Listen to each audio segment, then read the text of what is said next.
Hello दोस्तों, आज की क्लास बहुत ही बेहतरीन होने वाले हैं। आप सभी को डेली आप सभी को एक 15 में क्लास लाया जाता है, तो कोशिश है आप सभी का एक ही उम्मीद रहे, डेली क्लास करने का, डेली क्लास अटेम्प्ट करने का। आज की क्लास जो है आप सभी किसी भी बोर्ड से हैं, किसी भी स्टेट से हैं और चाहते हैं पैरामेडिकल का एंट्रेंस एग्जाम की तैयारी करें 2026 के लिए, और चाहते हैं फ्री में बैच आया जाए। और इस चैनल के माध्यम से आप सभी के लिए फ्री में बैच लाया गया है, जिसमें 3 स्टेप में क्लास होगी। फर्स्ट स्टेप आपका रहेगा थ्योरी के साथ टॉप 30 to 100 क्वेश्चन, इनके बाद आपका महामैराथन क्लास, इनके बाद तीसरा step PYQ previous year question. मतलब कि आप सभी इस स्टेज में चलते हैं तो आप सभी को बहुत ही बेहतरीन तरीक़ा से क्वेश्चन तैयारी हो चुकी रहेगी आप सभी को एग्ज़ाम से पहले। तो एग्ज़ाम से पहले आप सभी चाहते हैं कि अपने माइंड सेट को अच्छा करने के लिए तो इस चैनल से जुड़ सकते हैं। चाहे आप सभी पैरामेडिकल का तैयारी करना चाहते हैं या पैरामेडिकल डेंटल का या ANM का या GNM का, तो इस चैनल के माध्यम से जुड़ सकते हैं। आज की क्लास रहेगी बायोलॉजी का, रहेगी चैप्टर फर्स्ट रहेगी, जिसका नाम है डाइवर्सिटी इन लिविंग वर्ड। क्या डाइवर्सिटी इन लिविंग वर्ड के बारे में जानने की कोशिश करेंगे। जितने भी स्टूडेंट एग्ज़ाम की तैयारी करते हैं, इन सारे एग्ज़ाम की तैयारी करते हैं एंट्रेंस एग्ज़ाम की, और चाहते हैं फ्री में कोर्स करने के लिए, तो इस चैनल से बहुत ही बेहतरीन तरीक़ा से जुड़ सकते हैं। और ये जो क्लास रहेंगे ये सारे एग्ज़ाम के लिए अप्लीकेबल हैं, तो आप सभी ज़रूर जुड़े रहिएगा। तो चलिए क्लास को शुरुआत करते हैं।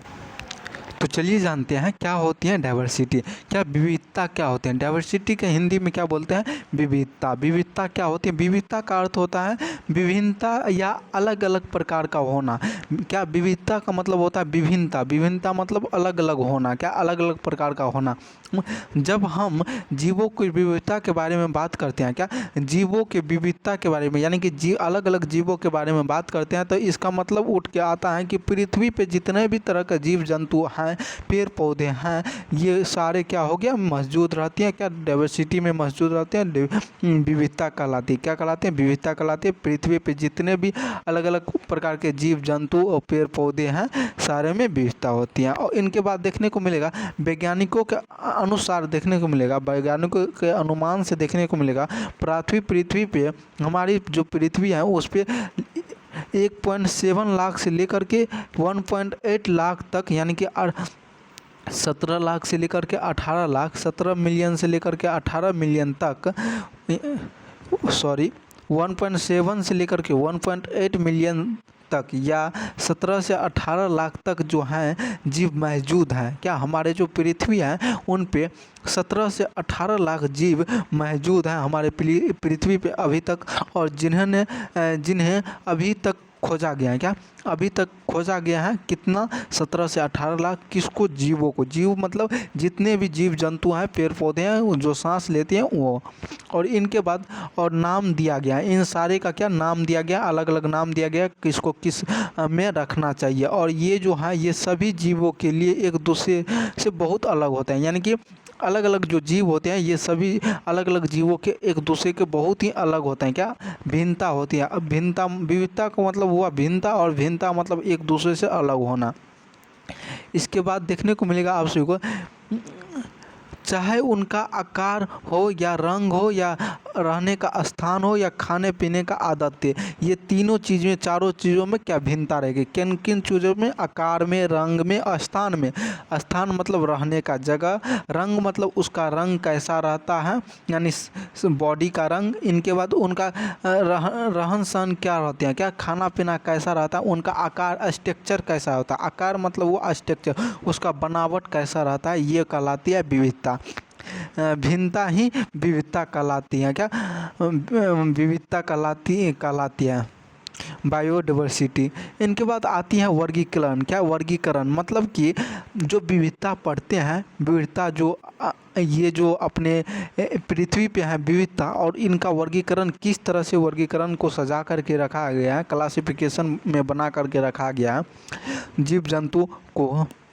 तो चलिए जानते हैं, जब इतने सारे जीव हैं, क्या जब इतने सारे जीव हैं तो अध्ययन करना बहुत ही मुश्किल हो सकता है। मतलब 17 से 18 लाख जीव हैं तो इनको अध्ययन करना बहुत ही मुश्किल हो सकती है। इन्हीं के लिए जो वर्गीकरण बनाया गया है, तो वैज्ञानिकों ने वर्गीकरण की प्रणाली को विकसित की और वर्गीकरण का मतलब है कि जीवों की उनकी समानता और विभिन्नता के आधार के समूहों में बांटना। समूह मतलब हुआ किस कैटेगरी में कौन सा रहेगा, मतलब पक्षी रहता है उस तरह से, अगर मानव है तो उस तरह से उनको मानव श्रेणी में ही रखा जाएगा। तो विभिन्नता और समानता के आधार पे जिसको जितना समान मिलना चाहिए उनके आधार पे समूहों में बांटा गया। क्या समूह में बांटा गया? जैसे आप सभी पढ़े होंगे केमिस्ट्री में पीरियोडिक टेबल। पीरियोडिक टेबल में क्या होता है? समूह होता है। समूह 1 2 3 4 ऐसे करके 18 समूह होते हैं, जिसमें से आप सभी जानते हैं फर्स्ट समूह को क्या नाम दिया गया, सेकेंड समूह को क्या नाम दिया गया, इसी तरह से थर्ड फोर्थ फिफ्थ समूह को कौन सा नाम दिया गया आप सभी जानते हैं। नहीं जानते हैं तो इस चैनल के माध्यम से क्लास चलेगी तो आप सभी को पूरी इन्फॉर्मेशन दिया जाएगा। वैसा अभी बता दिया जा रहा है।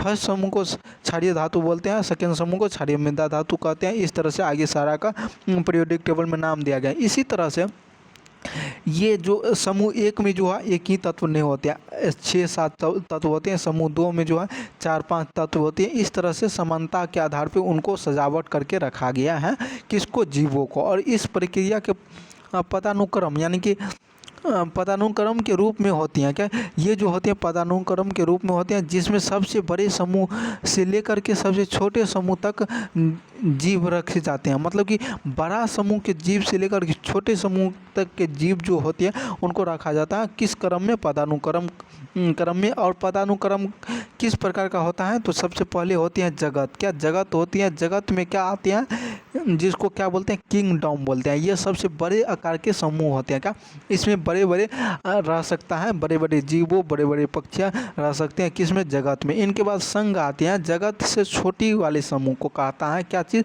संघ कहलाता है। वर्ग आता है, संघ से छोटा रहता है। वर्ग जो है संघ से छोटा रहता है। गण जो होती है वर्ग से छोटा रहता है। क्या गण जो होती है ये वर्ग से छोटा रहती है। इन तरह से आती है कुल आती है। कुल होती है गण से छोटा, और वंश से छोटा होती है कुल। वंश जो होती है कुल से छोटा होती है। और जाति जो होती है इस वर्गीकरण की सबसे छोटी इकाई है। क्या ये जो वर्गीकरण आप सभी के सामने रखा गया है, संघ, वर्ग, गण, कुल, वंश, ये सारे जाति से क्या होते हैं? जाति जो है इन सारे से छोटा होता है। क्या इन सारे से छोटा होता है कौन? जाति। और उदाहरण के लिए देखा जाए मानव का वर्गीकरण, क्या उदाहरण के लिए देखा जाए मानव का वर्गीकरण तो सबसे पहले आती हैं जगत। क्या जगत में एनिमेलिया होती हैं। क्या एनिमेलिया होती है। संघ में होता है कॉर्डेटा। क्या कॉर्डेटा। एवं वर्ग में होता है मलेरिया। एवं गण में होता है पाइमेटस। इसके बाद कुल में जो होते हैं होमिनिडेट होती है। इनके बारे में पूरी बेहतरीन तरीके से जानने की कोशिश करेंगे। ये तो आप सभी को बताया जा रहा है वर्गीकरण को इस तरह से रखा गया है, इनका डेफिनेशन भी जानने का कोशिश करेंगे। वंश में होमो होती हैं, जाति में एसपीएस होते हैं। क्या एसपीएस होती है। ये मानव के जो है इस तरह से रखा गया है जगत, संघ, वर्ग, गण, कुल, वंश, जाति में। और जगत में क्या होती है? एनीमिया होती है। संघ में कॉर्डेटा होता है। वर्ग में मेमेलिया होती है। गण में जो होता है पाइमेटस होती हैं। कुल में जो होती है हेमिनिडेड होती हैं। वंश में होमो होती हैं। जाति में जो है एसपीएस होते हैं।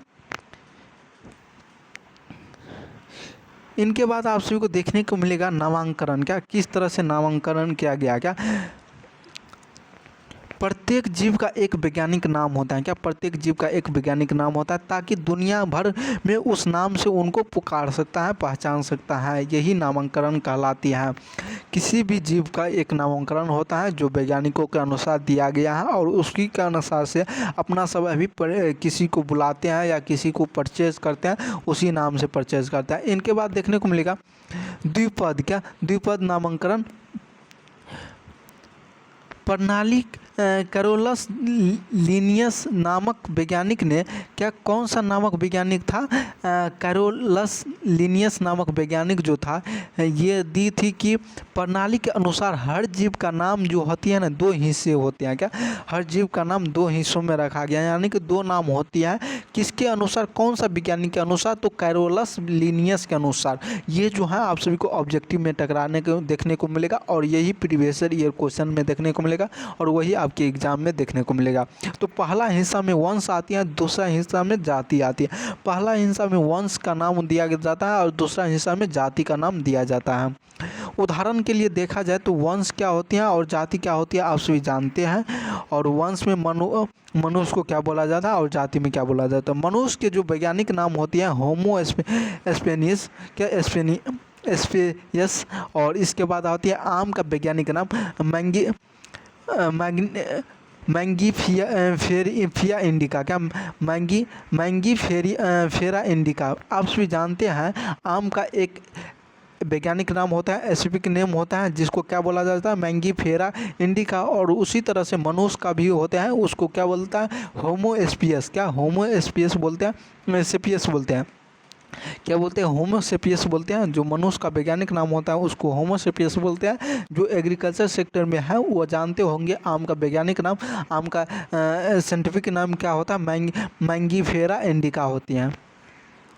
ये आम और उदाहरण के लिए देखा गया मनुष्य का दोनों का वैज्ञानिक नाम। इस तरह से देखने को मिलेगा चौथा नंबर पॉइंट में 5 जगत में वर्गीकरण किया गया है क्या किंगडम को जो होती है ना किंगडम जिसको जगत बोलते हैं उनको 5 जगत में क्लासिफिकेशन किया गया है। पहला आप सब जानते हैं कि RH जो होते हैं वही टेकर ने 1966 ईस्वी में 1969 ईस्वी में क्या 1969 ईस्वी में जीवों के 5 मुख्य जगत दिया गया क्या वर्गीकरण में बांटा गया है क्या किसको जीव के जगत के 5 वर्गीकृत भागों में बांटा गया। और वर्गीकरण कोशिका के संरचना और पोषण के तरीके किसके आधार पर रखा गया पोषण के तरीके संरचना कोशिका के संरचना एवं शारीरिक संगठन के आधारित पे रखा गया है।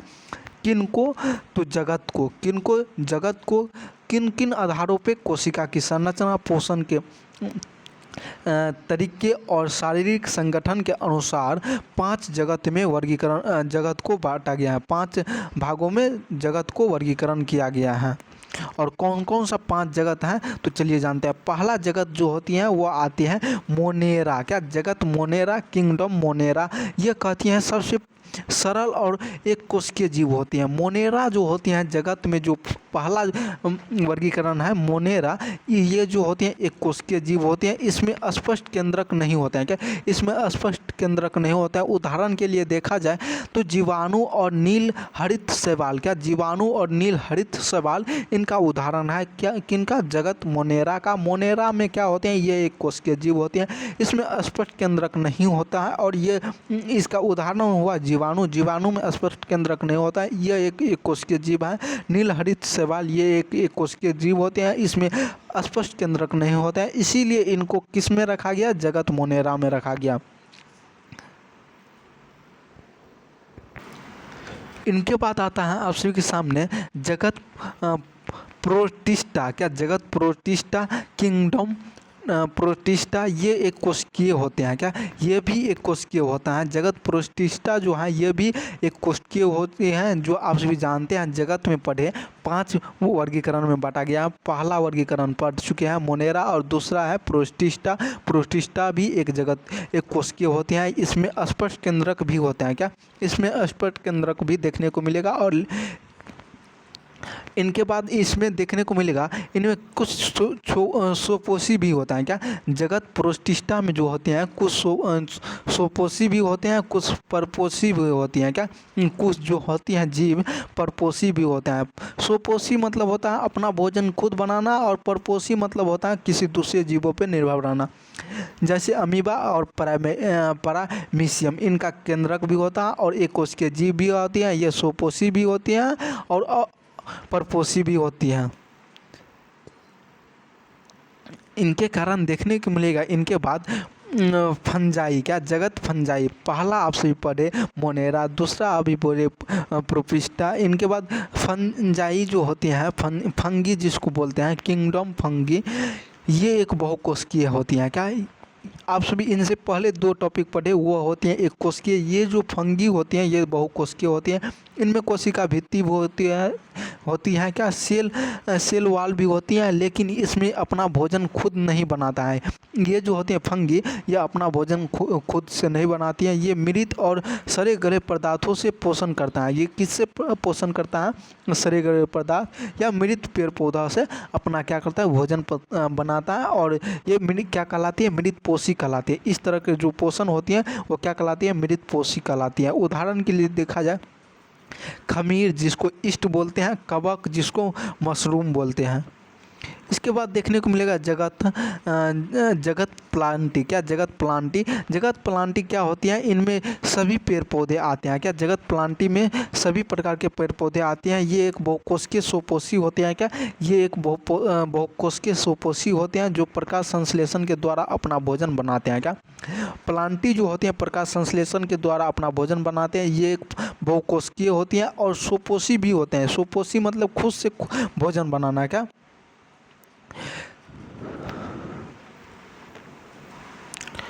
और इसमें जो होती हैं कोशिका भित्ति होती हैं। उदाहरण के लिए देखा जाए तो पपैया जिसको पपीता बोलते हैं, गुलाब जिसको रोज बोलते हैं, ये दोनों एग्जाम्पल इनका हो सकती है। जैसे प्लांटी जो होती हैं ये एक बहुकोशिकीय सोपोषी भी होती हैं। ये प्रकाश संश्लेषण के द्वारा अपना भोजन तैयार करते हैं। ये जो होते हैं बहुकोशिकीय होती है।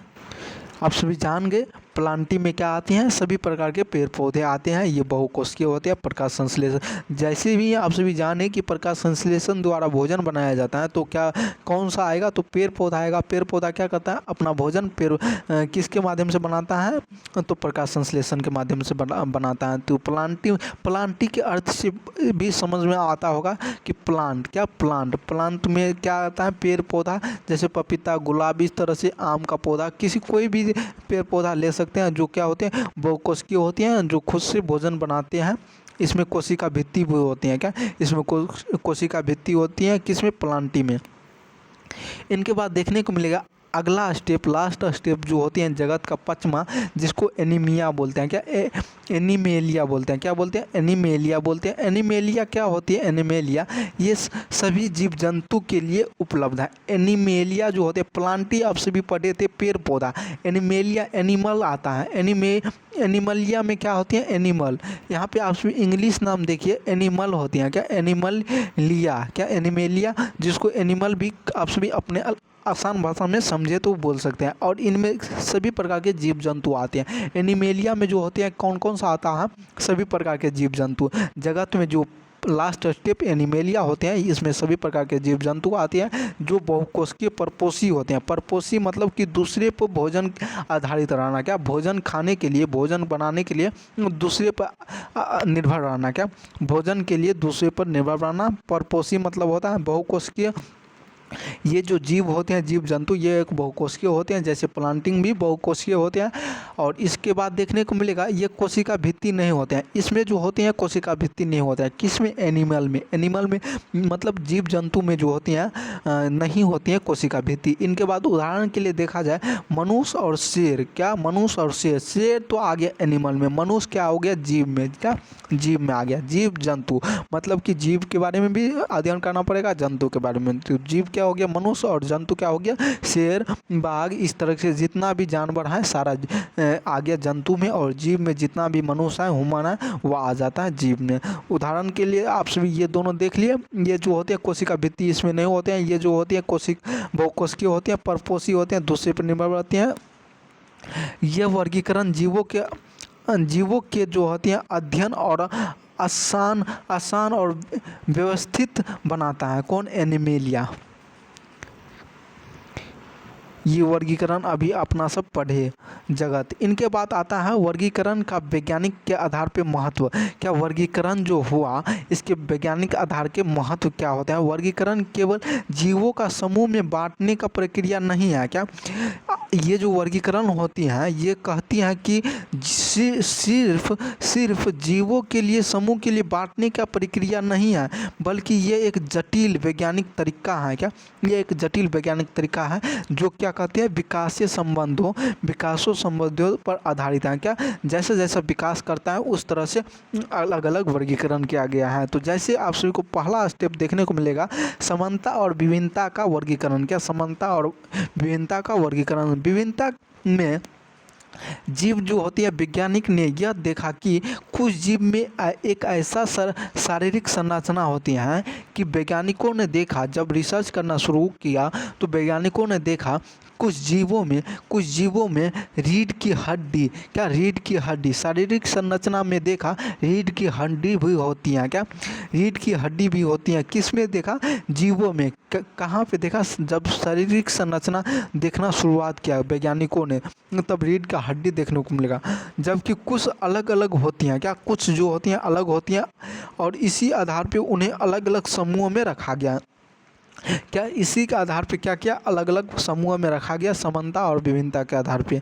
इनके बाद देखने को मिलेगा विकास का पथ, क्या पाथ ऑफ एलिवेशन क्या होते हैं? आधुनिक वर्गीकरण, जैसे पाइलोजेनेटिक वर्गीकरण, क्या आधुनिक वर्गीकरण जिसका नाम क्या है?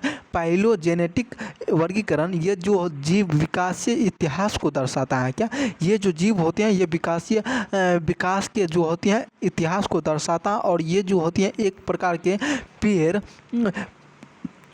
पेड़ की तरह होती है, क्या एक प्रकार के पेड़ की तरह होती हैं, जहाँ पे शाखाएं दिखती हैं, क्या दिखाती हैं, क्या शाखाएं जो है दिखाती हैं कि कौन सा जीव एक ही पूर्वज से विकसित हुआ है। कि आप सभी जानते हैं कि पेड़ में जब बीजू लगाता है, बीजू मतलब एक ही पेड़ से दूसरा पेड़ बनाना, और उसी वैरायटी का, क्या उसी वैरायटी का मतलब यही हुआ कि शाखाएं तो हैं, क्या शाखाएं जो हैं उसी तरह से उनका जो आने वाला जो है ना पीढ़ी, या जो अभी फिलहाल में उनका जो पूर्वज का पीढ़ी है उसी का जो सिराए हैं उन्हीं के जैसे अभी बन के आया है। ये कहलाता है विकास का पथ, क्या विकास का पथ। जैसे कि संतति बढ़ते जाता है, दो मनुष्य के मिलने से, मेल और फीमेल के मिलने से एक न्यू इंसान का जब जन्म होती है, या किसी दो जानवर लिविंग और जैसे कि किसी दो जानवर जैसे हो गया मादा और पुरुष जो मिलता है, मतलब कि जो नर होते हैं जो मादा होते हैं वह मिल करके एक नया जो बनाता है संतति का निर्माण करता है। तो उसी तरह से क्या करती है कि शाखाएं में भी होती है, नया पौधा निकलती हैं। जैसे आप सभी जानते हैं कि उसके अंदर बीज होते हैं, उनसे क्या बनता है? नया पौधा बनता है। उसी तरह से ये क्या किया गया? विकास का पथ बनाया गया है। तो उदाहरण के लिए देखा जाए, पक्षी और सरीसृप दोनों एक ही विकासीय शाखाओं से निकलते हैं, क्या पक्षी देखा जाए और सरीसृप देखा जाए, ये दोनों जो होती हैं एक ही शाखाओं से निकल के बनती हैं। इस तरह से देखने को मिलेगा आधुनिक वर्गीकरण का उपकरण, क्या आधुनिक वर्गीकरण का उपकरण क्या होता है? आजकल वर्गीकरण केवल बाहरी विशेषताओं पर आधारित नहीं है, क्या आजकल के जो वर्गीकरण होते हैं ये बाहरी विशेषताओं पर आधारित नहीं है। वैज्ञानिक कई उन्नत उपकरण का उपयोग करते हैं, क्या वैज्ञानिक जो होती हैं न्यू जो उपकरण आई हैं उनका भी उपयोग किया जाता है। आधुनिक वर्गीकरण जो होती हैं ये सबसे आधुनिक तरीका होती हैं, ये सबसे आधुनिक तरीका होते हैं। इसमें जीवों के डीएनए और आरएनए का विश्लेषण किया जाता है, क्या आधुनिक वर्गीकरण में क्या किया जाता है? डीएनए और आरएनए का विश्लेषण किया जाता है। विश्लेषण मतलब एनालिसिस मतलब उनके अंदर जा कर के देखना, उनके अंदर मतलब कि उनके बारे में बेहतरीन तरीक़ा से जानकारी लेना, उनके बारे में बेहतरीन तरीक़ा से जानकारी प्राप्त करके किसी दूसरे तक पहुंचाने का काम करना। जिन जीवों के डीएनए ज़्यादा मिलता जुलता रहता है उसको उस कैटेगरी में रखा जाता है, क्या उस कैटेगरी में रखा जाता है, या वे एक दूसरे से ज़्यादा नज़दीक होते हैं।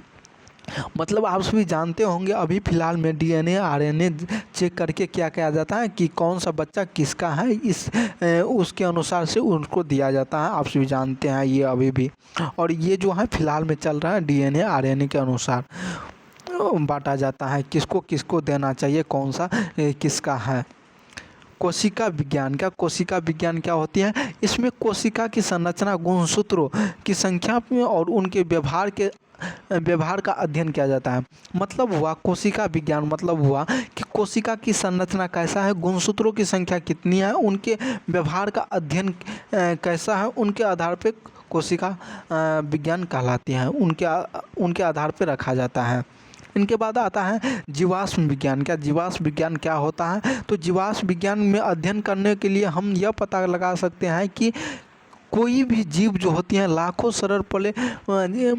पहले कैसा था, क्या लाखों साल जो है पहले कैसा था कोई भी जीव और आज के जीवों में उसका क्या संबंध है, उनके बारे में जानकारी प्राप्त करते हैं। किस में? जीवाश्म विज्ञान में। जीवाश्म विज्ञान में क्या जानकारी प्राप्त करते हैं कि कोई भी जीव लाखों वर्ष पहले कैसा था और अभी कैसा है, उनके बारे में अध्ययन करना पड़ता है। इनके बाद आता है विटेकर की 5 जगत होते हैं। क्या विटेकर की 5 जगत होती हैं का विस्तार विश्लेषण इस तरह से लिखा गया है। तो किस तरह से लिखा गया है, चलिए जानते हैं। पहला जगत देखने को मिलेगा मोनेरा। क्या जगत मोनेरा, आप सभी जाने, पहले भी जाने, अभी भी जानने की कोशिश करिए। ये जो होती हैं प्रोकैरियोटिक होती हैं। क्या ये जो होती हैं प्रोकैरियोटिक जीव होती हैं। जगत मोनेरा जो होती हैं आप सभी पहले नहीं पढ़े थे, अभी जान लीजिए।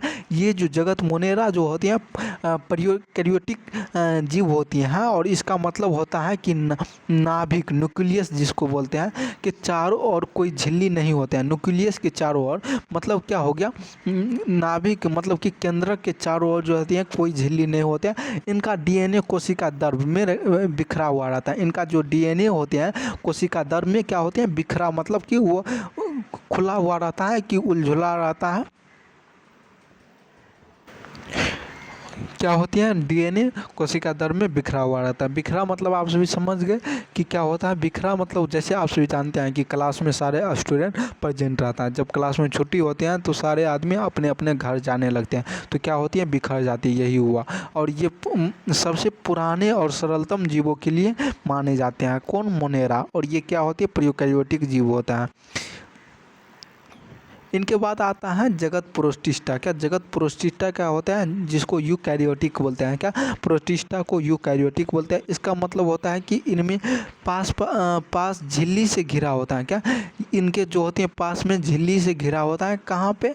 नाभिक और अन्य कोशिकाओं में होती हैं। क्या नाभिक और अन्य कोशिकांग होते हैं। इसमें जो होते हैं नाभिक भी होते हैं और अन्य कोशिकांग भी होते हैं। ये क्या होते हैं, झिल्ली से घिरा हुआ रहता है। क्या झिल्ली से घिरा हुआ रहता है और इसका बहुत ही विविध होती हैं। क्या समूह जो होते हैं बहुत ही विविध होती हैं और इसमें जो होते हैं शैवाल, प्रोटोजोआ और कुछ कवक जैसे शामिल जीव हैं। क्या कुछ कवक जैसे शामिल जीव हैं। इनके बाद होती है फंगी। इनका जो होते हैं कोशिका भित्तिक कवक नामक पदार्थ से बने होते हैं। क्या कोशिका भित्तिक कवक नामक पदार्थ से बने होते हैं फंगी। और फंगी आप सभी जानेंगे कि ये जो होती हैं किससे बना होता है, कवक से। और ये परजीवी होते हैं, मृतपोषी भी कहते हैं जिनको। और इसका अर्थ होता है कि अपना भोजन जीवित या मृत कार्बनिक पदार्थों से प्राप्त करना। इसके बाद प्लांटी जिस तरह से ऊपर में पढ़े थे उसी तरह से यहाँ पे भी उदाहरण है। एनिमिलिया भी उसी तरह से उदाहरण है यहाँ पे, लेकिन यहाँ पे एग्जाम्पल के साथ दिया गया है। तो आप सभी पढ़ लीजिएगा और ये पीडीएफ आप सभी को या स्क्रीनशॉट कर लीजिए, आप सभी अपने नोट डाउन कर लीजिएगा, नोट में लिख लीजिएगा। इनके बाद आप सभी के सामने आता है जैव विविधता। क्या जैव विविधता क्या होती है, तो जैव विविधता समझने को कोशिश करिए। जैव विविधता सिर्फ जीवों के प्रकार के एक संग्रह नहीं है, बल्कि ये पृथ्वी पे जो पारिस्थितिकी तंत्र जो होती हैं इनका महत्वपूर्ण होता है। तो पारिस्थितिक संतुलन क्या होती हैं, चलिए उनके बारे में जानते हैं। पारिस्थितिक संतुलन होती हैं जब प्रत्येक जीव जो होती हैं कि अपनी भूमिका होती हैं। क्या सारे जीव का अपना भूमिका होते हैं, चाहे वह खाद्य श्रृंखला हो या किसी अन्य रूप में हो। मतलब कि कोई चाहे खाद्य श्रृंखला में हो या किसी अन्य रूप में हो, सारे जो होते हैं पारिस्थितिक संतुलन होते हैं सारे का।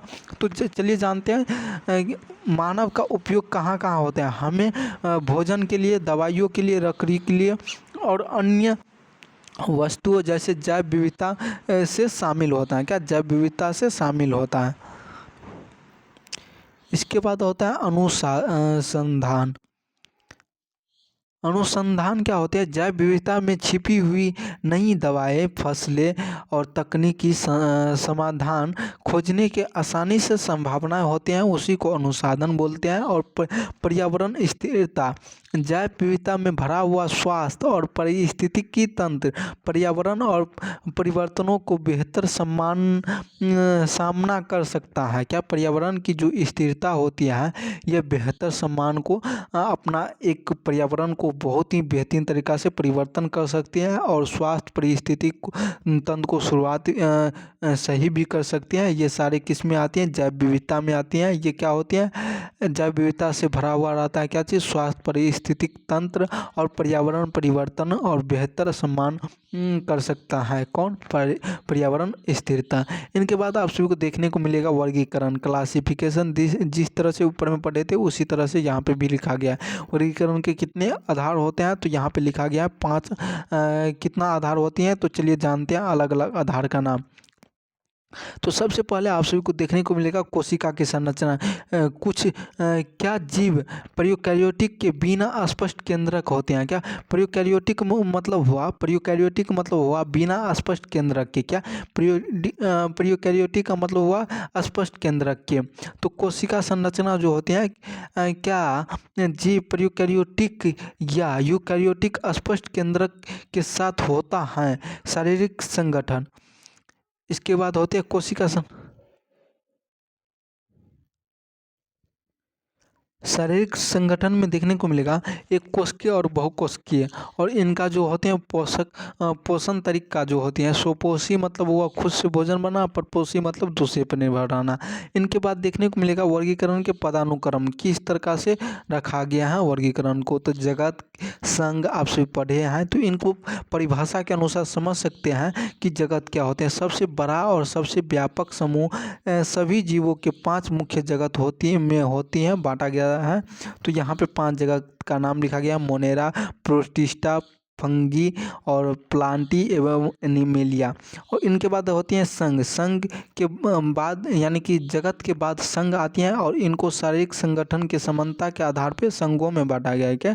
समानता के आधार पे संघों में बांटा गया। और उदाहरण के लिए देखा जाए रीढ़ की हड्डी वाले जो जितने भी जानवर होते हैं या जीव होते हैं उनको रखा गया है संघ में। किनको कहाँ पे रखा गया? संघ में, जिसको कॉर्डेटा यानी रीढ़ की हड्डी को क्या बोलता है? कॉर्डेटा बोलते हैं। इनके बाद देखने को मिलेगा वर्ग। क्या? वर्ग संघ के सबसे छोटे वर्गों के विभाजित किया गया है। क्या? संघ से छोटा जो होती हैं वर्ग होती हैं इसमें विभाजित किया गया है कि जैसा जो कॉर्डेटा के संघ में स्तनधारी एक वर्ग होते हैं। क्या? स्तनधारी एक वर्ग होते हैं। इनके बाद देखने को मिलेगा गण। ये जो होते हैं गण वर्ग से क्या होते हैं? छोटा समूह होता है। क्या? गण जो होते हैं वर्ग से छोटा समूह होता है। ये स्तनधारियों में से प्राइमेट्स। क्या? प्राइमेट्स एक गण है। क्या? प्राइमेट्स एक गण है। इसमें एक बंदर, चिंपैंजी और मानव आते हैं। क्या? गण में कौन कौन आता है? बंदर आता है, चिंपैंजी आता है, मानव आता है गण में। इसके बाद देखने को मिलेगा कुल। क्या? कुल में कौन कौन आता है और इसका डिफिनीशन क्या होता है?